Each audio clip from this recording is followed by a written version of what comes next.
कार्यक्रम के प्रसारण पुण्यार्जक हैं श्री आरपी जैन, श्रीमती ममता जैन, श्री प्रशांत जैन, श्रीमती दिव्या जैन, पुत्र भरत जैन, श्रीमती सौम्या एवं पारस जैन। ओम नमः सिद्धेभ्यः, ओम नमः सिद्धेभ्यः, ओम नमः सिद्धेभ्यः। नमः श्री वर्धमानाय निर्धूत कलिलात्मने सालोकानां च लोकानां यद् विद्यादर्पणायते। अहिंसा परमो धर्म की जय, महावीर भगवान की जय। प्रातः स्मरणे परम पूजाचार्य गुरुवर श्री विद्यासागर जी महाराज की जय। परम पूजाचार्य भगवान श्री समय सागर जी महामुनिराज की जय। समस्त आचार्य संघ की जय। आत्म तत्व के स्वरूप को जानने के लिए स्वरूप तक पहुंचने के लिए एकाग्रता की बड़ी आवश्यकता होती है। और दूसरी बात यह है, लौकिक क्षेत्र में भी कोई कार्य किया जाता है, उसके पीछे भी मन को एकाग्र करने की बात आती है। बिना एकाग्रता के कोई भी विषय हासिल नहीं होता।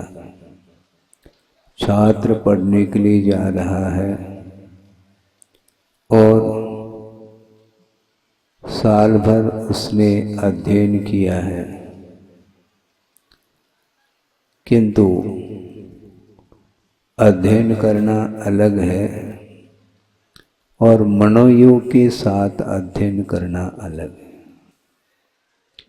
मनोयोग का अर्थ है, हम शास्त्र खोल देते हैं, ग्रंथ खोल करके पढ़ते रहते हैं, पंक्तियों को देखते भी हैं, किंतु मन केंद्रित नहीं हो पाता।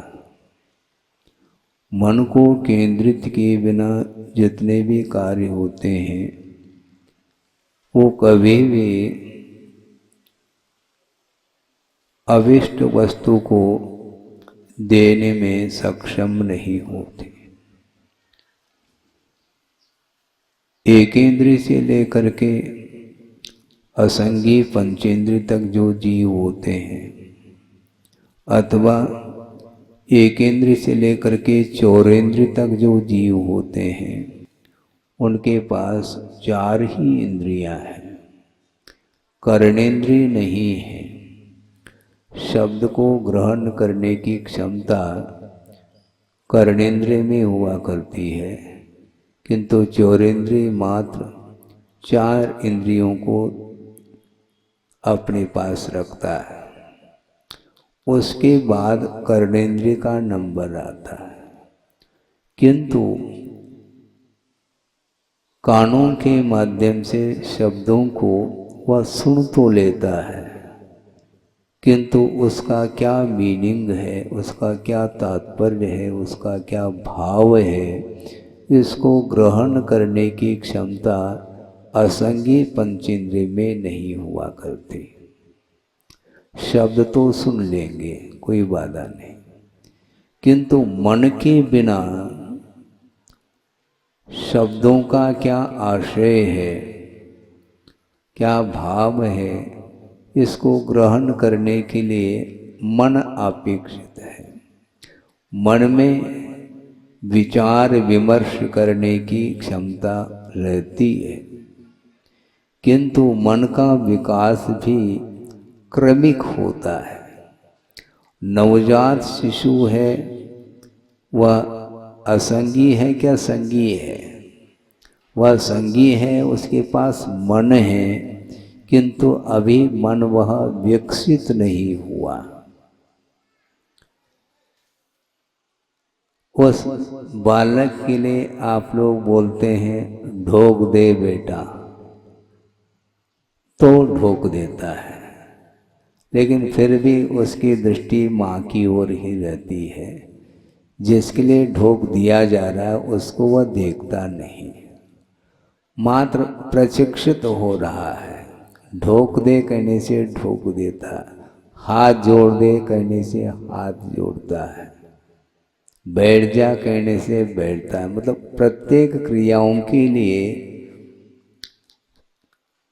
प्रशिक्षण की आवश्यकता पड़ रही है, मन होते हुए भी। और अब मन विकसित होने के उपरांत भी मन का सही दिशा में उसका उपयोग करना ये और शेष रह जाता है, बल्कि यही महत्वपूर्ण है। लौकिक क्षेत्र में प्रत्येक व्यक्ति का मन काम कर रहा है। आप ध्यान से बैठे हैं, ध्यान से उठते हैं, सारी क्रियाएं, लौकिक क्रियाएं आप लोग ध्यान से ही करते हैं, किंतु वह ध्यान लौकिक क्षेत्र संबंधी है। समझने के लिए रात में कोई व्यक्ति जा रहा है और हाथ में टॉर्च लेकर के जा रहा है। टॉर्च क्यों ले रखा है? जीवों को बचाने के लिए। उत्तर दो। रात में टॉर्च हाथ में लेकर के वह जा रहा है और टॉर्च का उपयोग जीवों की रक्षा के लिए कर रहा है, जीवों को बचाने के उद्देश्य से टॉर्च का प्रयोग कर रहा है, अथवा उन जीवों से अपनी रक्षा करना चाहता है। आ गई बात। उन जीवों से अपने आप की रक्षा करने के लिए वह प्रकाश का प्रयोग कर रहा है। उसकी ईर्ष्या समिति नहीं हो रही है, वो देख करके चल रहा है, किंतु सावधानी के साथ चलते हुए भी अपनी रक्षा का ध्यान रखता है। तो जिस प्रकार अपनी रक्षा का ध्यान रखता है, उसी प्रकार दूसरे के जीवन की भी रक्षा का ध्यान रखा जा सकता है। संगी पंचेंद्रिय है, मनुष्य है, काफ़ी ज्ञान का विकास हो चुका है लौकिक क्षेत्र संबंधी।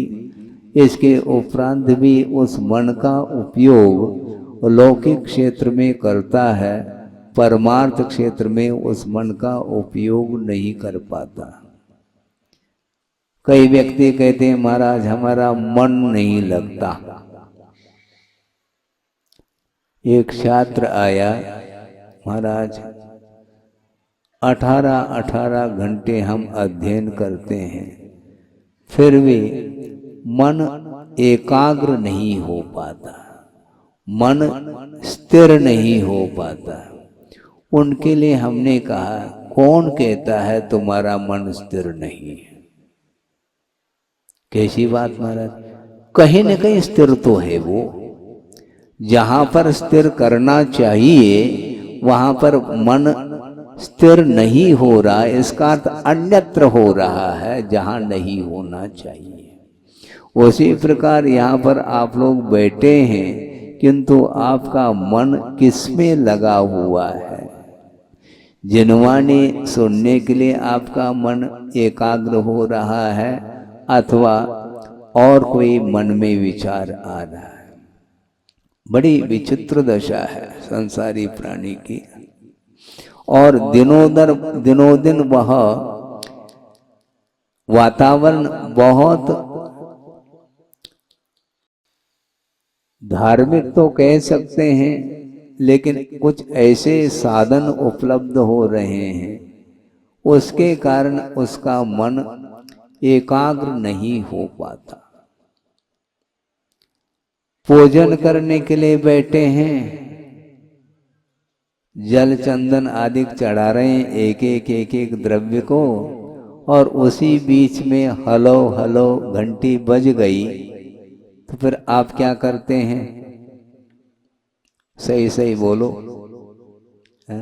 भगवान सामने हैं बैठे, भगवान तो कुछ कहते नहीं। कल ही कहा था भगवान मौन बैठे हैं, आपकी ओर दृष्टि तक नहीं जाती उनकी। वो ये भी नहीं सोचते कि यह भक्त जो आया है किस ढंग से पूजन कर रहा है, किधर ध्यान है इसका, उस और कोई उनका ध्यान नहीं। किंतु आप पूजन करने के लिए बैठे हैं, आप जाप करने के लिए बैठे हैं, और बीच में यदि मान लो घंटी मोबाइल की बजती है तो उस समय आपके भीतर विचार किस रूप में आते हैं? माला तो फिर रही है, एक एक मणि खिसक रही है, क्या खिसका रहे हैं पता नहीं अपन को है, किंतु उपयोग आपका स्थिर नहीं है। जल्दी जल्दी जल्दी करके अर्घम करके वह निकल जाता है। कर ले तो अच्छी बात नहीं है तो बहुत ही, क्या पता ये जो घंटी बज रही है कौन सा समाचार है, सुखद समाचार है कि दुखद है, ये सारा सारा विकल्प उसके मन में उठ रहे हैं। इसलिए धार्मिक कार्य भी निराकुल भाव के साथ निश्चिंत हो करके 10-15 मिनट भी नहीं कर पाता, जबकि मन उसके पास ही है। मन की गति के बारे में कुछ कहा नहीं जा सकता। आगम में यह भी पढ़ने को मिलता है, जैसा कि कल कहा था, अविभागी पुद्गल परमाणु जिसका विभाजन न कर सके उसको पुद्गल परमाणु बोलते हैं। और उसकी जो गति के बारे में भी विषय आता है, एक समय में 14 राजू गमन करने की क्षमता उसके अंदर है। इतनी स्पीडली गति जिसको बोलते हैं, 14 राजू लोक की ऊंचाई है, तो लोक के नीचे अधोगति के एक छोर में वह परमाणु है, और वह किसी भी निमित्त को लेकर के लोकाग्र पर जाकर के वह परमाणु रुक जाता है। तो उसमें कितना समय लगता? एक समय ओनली, स्पीड से जाए तो। और मंद गति से यदि वह चले तो आकाश के एक प्रदेश से दूसरे प्रदेश में पहुंचने में भी एक समय लगता है। वह मंद गति मानी जाती है। और तीव्र गति से एक समय में 14 राजू पार कर जाता है वह परमाणु। उससे भी गति तेज है मन की। आप यहाँ पर बैठे हैं, किंतु बैठे बैठे पता नहीं कौन कौन से विचार मन में आ जाते हैं। कभी बाल्यकाल का भी दृश्य आ सकता है, सडनली कोई व्यक्ति आ गए, अरे हमने उनको वहां पर देखा था। ये सारा सारा विषय, इसके लिए क्षोभम कहाँ से हुआ है, इसमें मन की एकाग्रता कैसे हो रही है? क्योंकि मन एकाग्र करने के लिए अपनी इच्छित जो वस्तु है उसमें तो बहुत जल्दी एकाग्र हो जाता है, किंतु अपने लिए जो इच्छित वस्तु नहीं उसमें एकाग्र करने के लिए बार बार प्रयास करने के उपरांत भी उसका मन रुक नहीं पाता उसमें।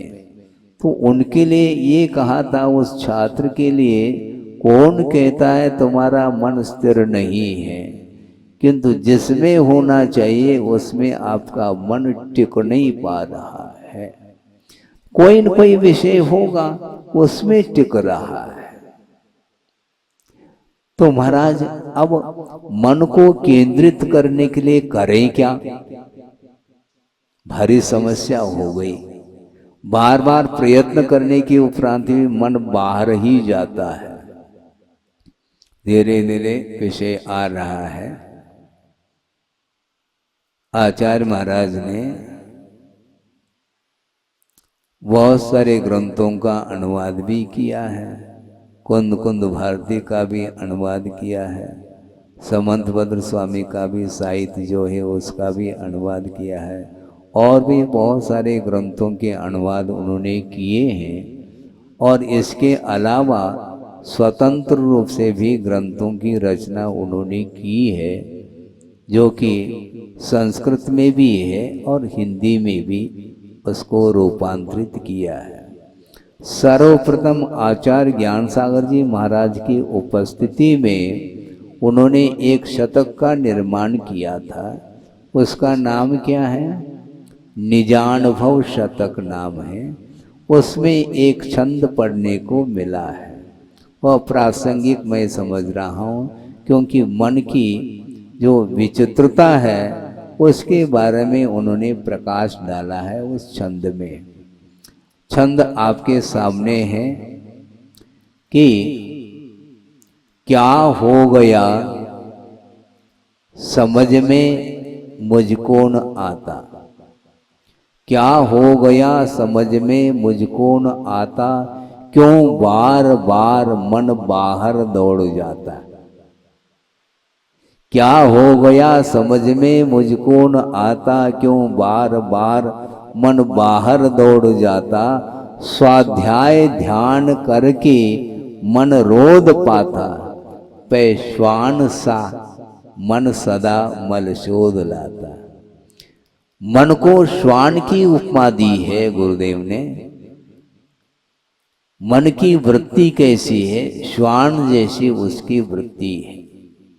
मान लो वह श्वान पालतू है, किसी ने पाल रखा है और उसके गले में एक पट्टा बांध दिया है और जंजीर अपने हाथ में है, और उसके लिए उस प्रकार का मिष्टान देता है जो अपने लिए भी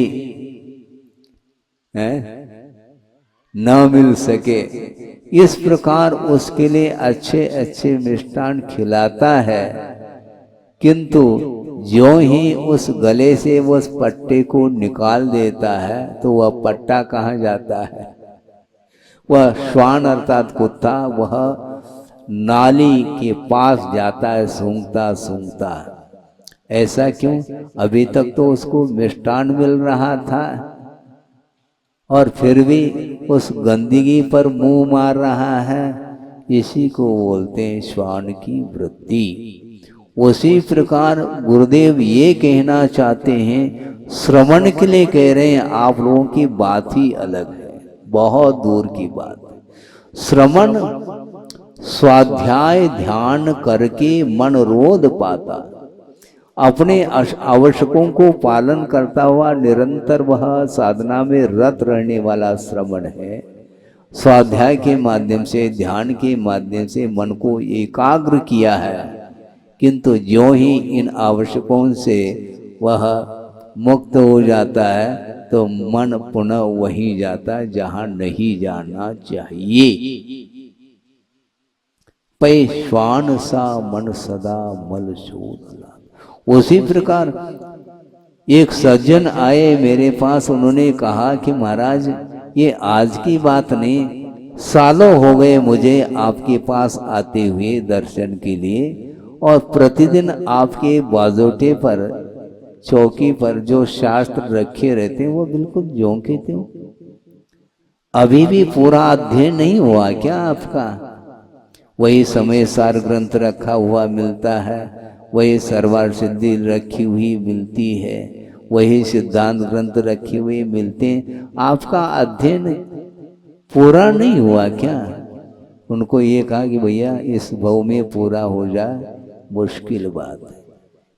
कैसी बात महाराज? ये तो कोर्स की किताबें हैं, इतने साल कैसे? समझ में नहीं आ रहा। आप पढ़ाना चाह रहे हैं कि पढ़ना चाह रहे हैं? उन्होंने कहा पढ़ाई तो पूरी हुई होगी, पूरी हो गई होगी, पढ़ाई पूरी नहीं हुई, ये ध्यान रखो। केवल पढ़ने पलटने मात्र से स्वाध्याय नहीं होता। स्वाध्याय का अर्थ होता आत्मसात करने के लिए स्वाध्याय किया जाता है। मन बार बार बार बार बाहर जाता, उसका स्वभाव बन चुका है। इसलिए मन को निरंतर एकाग्र करने की आवश्यकता पड़ती है। पंचेंद्रिय के विषय रात के 12 बजे नहीं, स्वप्न में भी पंचेंद्र के विषयों का दर्शन होता है, किंतु भगवान का दर्शन बहुत मुश्किल से हो पाता है। कभी आपने स्वप्न में भगवान का दर्शन किया है? कभी आपने स्वप्न में समोशरण का दर्शन किया है? हमारा समोशरण में गए क्या नहीं हमें तो ज्ञात नहीं। हाँ ठीक, कोई वादा नहीं, किंतु स्वाध्याय करते समय तो समोशरण का चित्र सामने आता है ना। तो ऐसी स्थिति में स्वप्न में वह दृश्य देखने को मिलना चाहिए, नहीं मिल पाता। किंतु जो नहीं किए गए कार्य भी वर्तमान में जिन कार्यों को हमने किया नहीं, फिर भी वह अनादिकालीन संस्कार होने के कारण वह दृश्य देखने को मिलता है, क्योंकि वह परिचित है, श्रुत है और अनुभूत है। सांसारिक जो क्रियाएं हैं उनको सिखाने की आवश्यकता नहीं पड़ती। नवजात शिशु भी अपनी उंगली को मुंह में देता, कान में नहीं देता है। कान में दिया उसने, मुंह में क्यों देता है? खाना जानता है और मुख से ही खाया जाता है, उसे ज्ञान है, सिखाने की आवश्यकता नहीं। सिखाने की आवश्यकता यदि पड़ती भी है तो क्या खाना, कैसे खाना, यह सिखाया जाता है, किंतु खाना तो सीख करके आया गर्भ में ही। वो खेलता रहता आंगन में और भूख लग आई, वह छोटा सा बालक वह मिट्टी को अपने हाथ से मुख में डाल देता है? डालता है कि नहीं? डालता है। ज्ञान नहीं है क्या उसके पास? उसके पास मन नहीं है क्या? मन तो है, संगी है महाराज। हाँ संगी है, पढ़ो आप, संगी न समणस का, ये सूत्र पढ़ते रहो। लेकिन उसके पास भी मन है, किंतु क्या खाने योग्य है, क्या नहीं खाने योग्य है, इसका बोध उसे नहीं है। खाना तो जानता है, क्योंकि भूख लगी है, खाने से भूख मिटती है, यह ज्ञान उसको गर्भ से ही प्राप्त है, किंतु विवेक उसके अंदर नहीं है, इसलिए वह नादान बालक माना जाता है। और जो पालक है वो नादान नहीं है। बालक तो नादान है और पालक भी नादान है। कैसी बात महाराज? बालक का पालन पोषण तो करते हैं माता पिता, और माता पिता को ही आप नादान बोल रहे हैं? बिल्कुल बोल रहा हूं, क्योंकि धार्मिक क्षेत्र में, मोक्ष मार्ग के क्षेत्र में, परमार्थ के क्षेत्र में वह नादान रह जाता है, उसको ज्ञान नहीं हो पाता। क्योंकि गुरुदेव ये कहना चाह रहे हैं, श्रवण के लिए कह रहे हैं, निरंतर 6 आवश्यकों में लीन रहने वाला जो श्रवण है, वह भी उन आवश्यकों से थोड़ा सा विराम लेता है, उस समय पुनः उसका मन विषयों की ओर जाता है। इसलिए बार बार वहां से हटा करके आत्म तत्व में केंद्रित करने की आवश्यकता पड़ती है। इसलिए निरंतर सावधानी के साथ अपने मन को संयत बनाने के लिए पुरुषार्थ करना चाहिए, ऐसा वो बार बार कहते हैं। बार बार कहने की क्या आवश्यकता है? गुरुदेव ने दीक्षा दी है, महावृत्ति बनाया है शिष्य को, किंतु महावृत्ति बनाने के उपरांत भी अनुशासन की क्या आवश्यकता है? बहुत बड़ा प्रश्न है?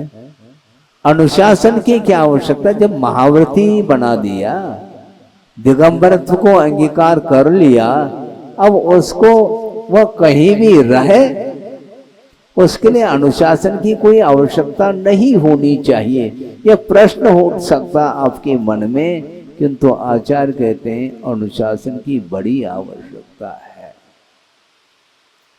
क्योंकि अनादिकालीन संस्कारों को समाप्त करने के लिए उनको डिलीट करने के लिए निरंतर उपयोग उसमें लगाने की आवश्यकता पड़ती है।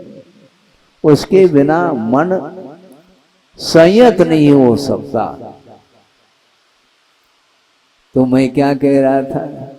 मैं ये कह रहा था कि आप पूजन करने के लिए तो बैठे हो, जाप करने के लिए बैठे हो, उस समय यदि मान लो मोबाइल चालू हो जाता तो उस समय आपका मन अब संयत नहीं रह पाएगा। निश्चित रूप से अपने कार्य को साइड में रख करके वह मोबाइल अटेंड कर लेता है।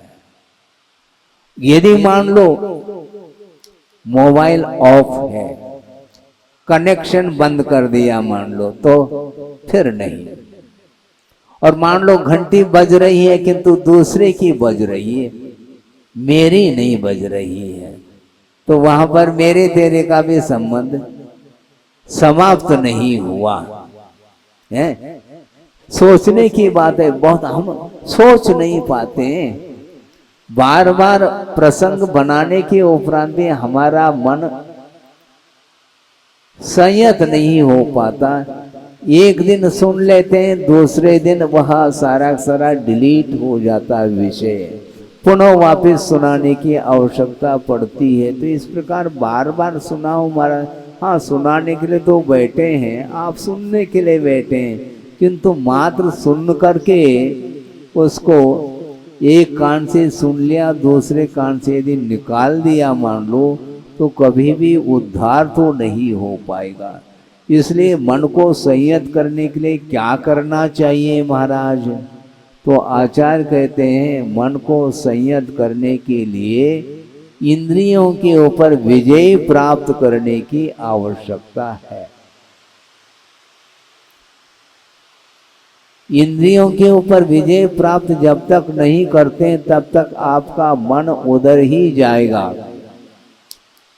कोई कह सकता है कि महाराज आंख बेच करके हम बैठे हैं, इसके उपरांत भी मन बाहर जा रहा है ना, और आपने कह दिया कि मन अपने आंखों बंद करके बैठो, बंद करने के उपरांत भी मन बाहर जा रहा है, जाने दो उसको। फिर कैसे करेंगे महाराज? मन को कैसे संयत करे, कैसे केंद्रित करे? मन को केंद्रित करने की कोई आवश्यकता नहीं, मन अपने आप केंद्रित होगा यदि इंद्रियां अपने वश में हो। संकल्प ले लिया श्रमण ने, 5 इंद्रियों का व्यापार हम नहीं करेंगे। 5 इंद्रियों के ऊपर विजय प्राप्त करने के रूप में 5 मूल गुण उसके पास है। और मान लो मन में ये भाव आ गया कि अमुक सुंदर वस्तु को मैं देख लूं, ऐसा मन में पहला भाव आता है, आने दो उसको। किंतु संकल्प क्या है? 28 मूल गुण में मन को जीतने रूप कोई मूल गुण नहीं है। सुन रहे क्या नहीं श्रमण लोग भी? 28 मूल गुण में मन को संयत करने के रूप में, मन के ऊपर विजय प्राप्त करने के रूप में कोई मूल गुण नहीं रखा। मात्र 5 महाव्रत है, 5 समिति है, 5 इंद्रिय दमन है, 6 आवश्यक है और 7 शेष गुण है। इन 28 मूल गुण के अंतर्गत मन को नहीं रखा। तो महाराज फिर कैसे करें? मन तो जा ही रहा है, तो रोकने की बात करते हैं आप है? सम्यक योग निग्रहो गुप्ति ये भी कह रहे हैं, हम कैसे रोकेंगे उसको? तो आचार्य कहते हैं रोकने की पद्धति यही है, पहले इंद्रिय का व्यापार समाप्त कर दो। मन में आता है सुंदर वस्तु देखने का भाव, मन में आता है, आने दो, कोई बाधा नहीं। किंतु संकल्प क्या है? रूप का अवलोकन हमें नहीं करना, यह संकल्प है। राग पूर्वक वस्तु का अवलोकन नहीं करने रूप यह मूल गुण अपने पास है, इसलिए संकल्प को हम तोड़ेंगे नहीं। अब नहीं देखेंगे तो दृश्य देखने में आएगा। रूप का अवलोकन जो होता है वह चक्षुन्द्रिय के माध्यम से होता है, और चक्षुन्द्रिय के ऊपर नियंत्रण कर रखा है हमने, हमें देखना नहीं। दृष्टि नासा पे धरे, ऐसे रखेंगे तो आप क्या कहेंगे? देखो महाराज हमारी ओर देखते ही नहीं है। आप दर्शन करना चाहते हैं क्या कुछ और चाहते हैं? मुझे बताओ आप। आप दर्शन करने के लिए आए हैं, वीतराग मुद्रा का दर्शन करने ही तो आप आए हो, आप दर्शन कर लो ना। मैं रूम के अंदर बंद तो हूं नहीं, दरवाजे खुले हैं, आओ दर्शन करो और निकलो। महाराज मेरे ओर ध्यान ही नहीं देते। अच्छा, आपकी ओर ध्यान मैं दूं, अपने आत्म तत्व की ओर ध्यान कौन देगा? है? आपकी ओर मेरा ध्यान जाएगा तो अपनी ओर ध्यान कब आ पाएगा? तो ये है, तो श्रावक के मन में यही रहता है। महाराज तो हमेशा स्वाध्याय में रहते, देखते तक नहीं, बोलते नहीं है। ये होता क्या नहीं मन में आता है।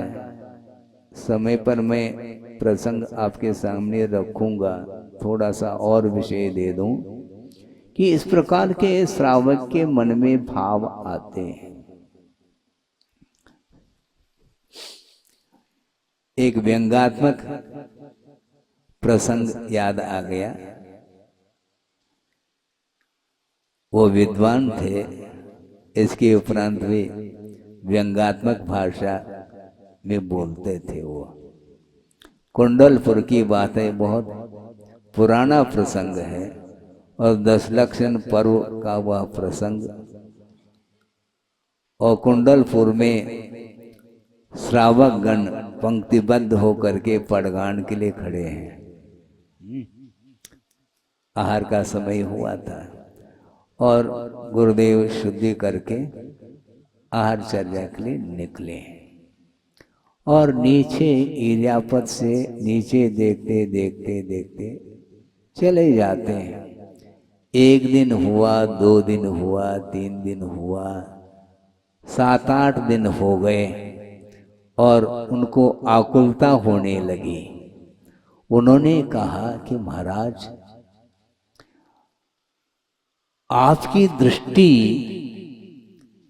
कीड़े मकोड़े की ओर तो है, किंतु संगी पंचेंद्रिय की ओर आपकी दृष्टि नहीं जाती है। समझ रहे हैं आप?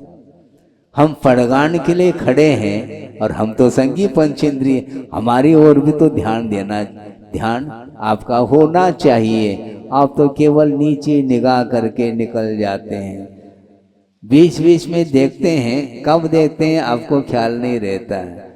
जब आप हमारी ओर दृष्टि रखते हैं उस समय तुम्हारी ओर दृष्टि हम नहीं रखते। जब आपकी दृष्टि अन्यत्र होती है उस समय आपको देख करके निकल जाते हैं आगे। इस प्रकार की चर्या होती है श्रवण की। तो आचार्य महाराज ने सोचा, अब देखो किस प्रकार ये व्यंग्यात्मक भाषा है ये। और दूसरे दिन भी उनके सामने से देखते हुए निकल गए, क्योंकि उन्होंने कहा था महाराज हमारी ओर आप देखते नहीं हैं, तो देखते हुए निकलता हूं मैं। इस प्रकार 2-4 दिन के उपरांत उनके यहाँ पड़गान भी हो गया, आहार भी हो गया। अर्थ ये है कि इच्छाएं बहुत सारी होती हैं और उसकी जब तक पूर्ति नहीं होती तब तक उसका मन आकुलित रहता है। ये तो श्रावक की बात हो गई। श्रवण के लिए कहा जा रहा है मन को संयत बनाने के लिए अपने को इंद्रिय के ऊपर विजय प्राप्त करने की आवश्यकता होती है, क्योंकि मन यदि संतुष्ट होता है तो विषयों से संतुष्ट होता है, और विषयों का ग्रहण जो होता है वह इंद्रियों के माध्यम से होता है। इंद्रियों के व्यापार के बिना भिन्न भिन्न इंद्रियों के विषय ग्रहित नहीं हो सकती है। इसलिए मन में भाव आ गया ये अमुक वस्तु को मैं देख लूं तो संकल्प है मैं देखूं तब, मैं आंख खोलूं तब की बात है। हम आंख खोलेंगे नहीं तो हमेशा बंद करके रखेंगे क्या महाराज?